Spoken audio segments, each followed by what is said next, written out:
Brought to you by TechnoSpark 20 series smartphones. I'm superhuman.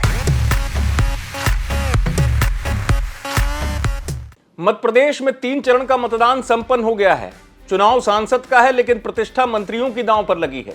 आलम यह है कि मंत्रियों को आलाकमान ने पहले ही कहा था कि उनके क्षेत्र में, विधानसभा क्षेत्र में वोटिंग का प्रतिशत जो है वो बढ़ना चाहिए, लेकिन 10 मंत्रियों के क्षेत्रों में जहां देखा गया अब तक का मतदान का प्रतिशत, वहां कम वोटिंग हुई है। कुछ मंत्रियों के क्षेत्र में ज्यादा वोटिंग हुई है, यानी उनके विधानसभा क्षेत्र में ज्यादा वोट डाले गए हैं।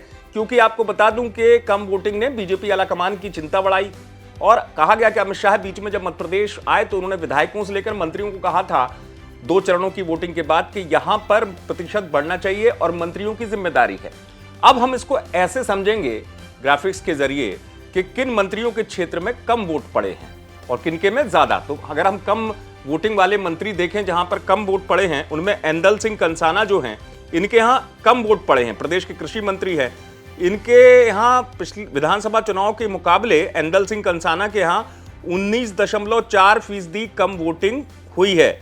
वहीं अगर आप बात करेंगे दूसरे मंत्रियों की, तो प्रदेश में मंत्री विजय शाह है, इनकी हरसूद विधानसभा है, यहां पर भी कम मतदान हुआ है। 12.7% वोटिंग कम हुई है विजय शाह के क्षेत्र में।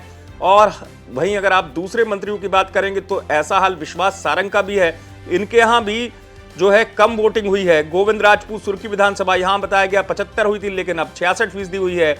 और इसी तरह राकेश शुक्ला जो है मेगांव विधानसभा इनकी है, यहां 64.92% मतदान हुआ था, लेकिन यहां पर इस बार जो वोटिंग हुई वो 53.93% हुई है। यानी कि अगर आप बात करेंगे, अब करण सिंह वर्मा कम वोटिंग वाले मंत्री इनके क्षेत्र में, करण सिंह वर्मा की इछावर सीट है, यहां पर 85.67% मतदान हुआ था, लेकिन अब 78.22% मतदान हुआ है।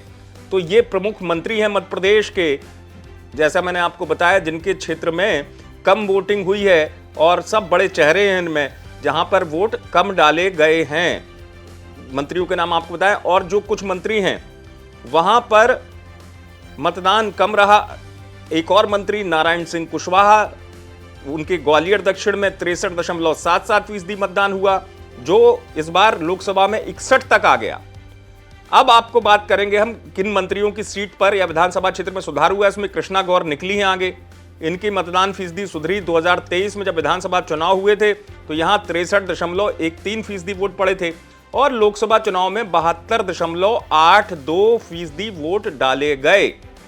वहीं आपको बता दें कि ऐसे ही जो सुधार वाली बात रही तो उनमें गौतम टेटवाल भी हैं, इनकी सारंगपुर विधानसभा में कम मतदान हुआ है। आपको बता दें कि यहां वोटिंग में गौतम टेटवाल जो है सारंगपुर विधान 84.36% मतदान हुआ था, लेकिन अब 78.75% रहा। नारायण सिंह पवार की ब्यावरा विधानसभा में 84.49% मतदान हुआ, जो अब 75% रहा। ये कम वाले हो गए हैं। जैसे मैंने शुरुआत में विश्वास सारंग का भी बताया था आपको, यहां पर भी कम मतदान हुआ है पिछली बार की तुलना में। प्रद्युम्न सिंह तोमर की ग्वालियर सीट पर मतदान जो है 65 से आकर अब 58.45% रहा। ऐसे ही जो तमाम मंत्री हैं, कुल मिलाकर अगर आप बात करेंगे तो 10 मंत्रियों के क्षेत्र में इस तरीके से कम वोटिंग हुई है। और अब देखने वाली बात यह होगी कि बीजेपी आलाकमान क्या इस पर एक विचार करेगा कि यहाँ वोटिंग जो है वो परसेंटेज अगर मंत्रियों के यहाँ कम है तो उनके परफॉर्मेंस को देखा जाएगा क्या, ये देखने वाली बात होगी। लेकिन आप देखते रहें एमपी तक।